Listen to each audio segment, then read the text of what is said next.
So the other day I was in this meeting with big influencers, right?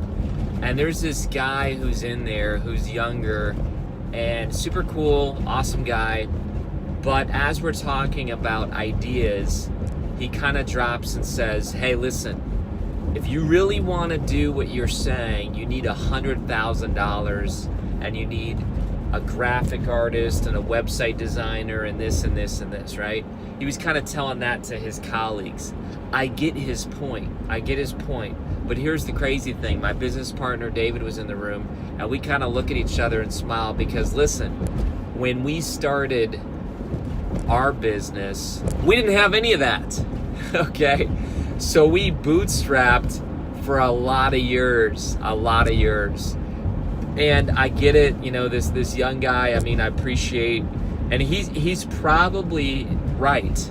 You probably do need a graphic artist and a website designer and $100,000, but you know what? You probably don't. Because what I think happens many times is we think we got to start way big.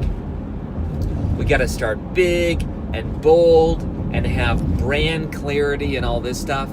Listen, just start.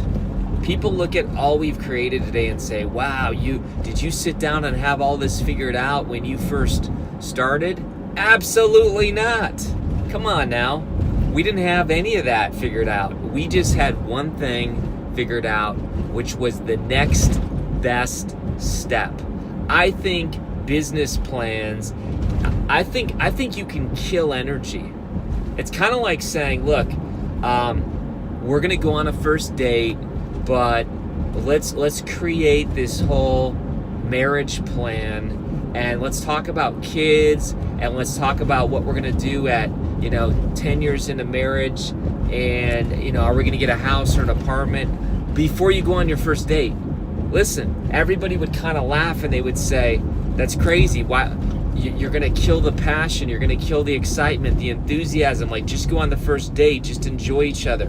The point is this, I see that happen all the time with entrepreneurs, smart people sitting in rooms saying, you need this and this and this figured out, and what about that, and what about this step? Just start. I think business plans can be oftentimes a big excuse to delay.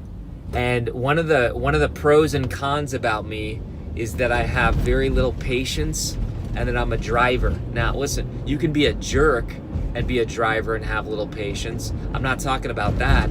I'm talking about being a kind-hearted servant leader, but also somebody who's a driver and also somebody who has a bias for action. That's what I'm talking about. Impatience to me is a bias for action. I don't want to sit in a room and speculate and draft all these things. My business partner David and I, we get together probably once a month, once every 2 months, and we do this whiteboard session where we map out our next 90 days. And that's kind of how we take our business the next 90 days. Now, do we have big plans way out there? Sure we do. But the point is this, like, you just got to get started. So here's my advice to you today. Take the next best step. Take imperfect action. And trust me, you'll be lapping your competition. This is Kary Oberbrunner. Be a soul on fire today and go make it happen.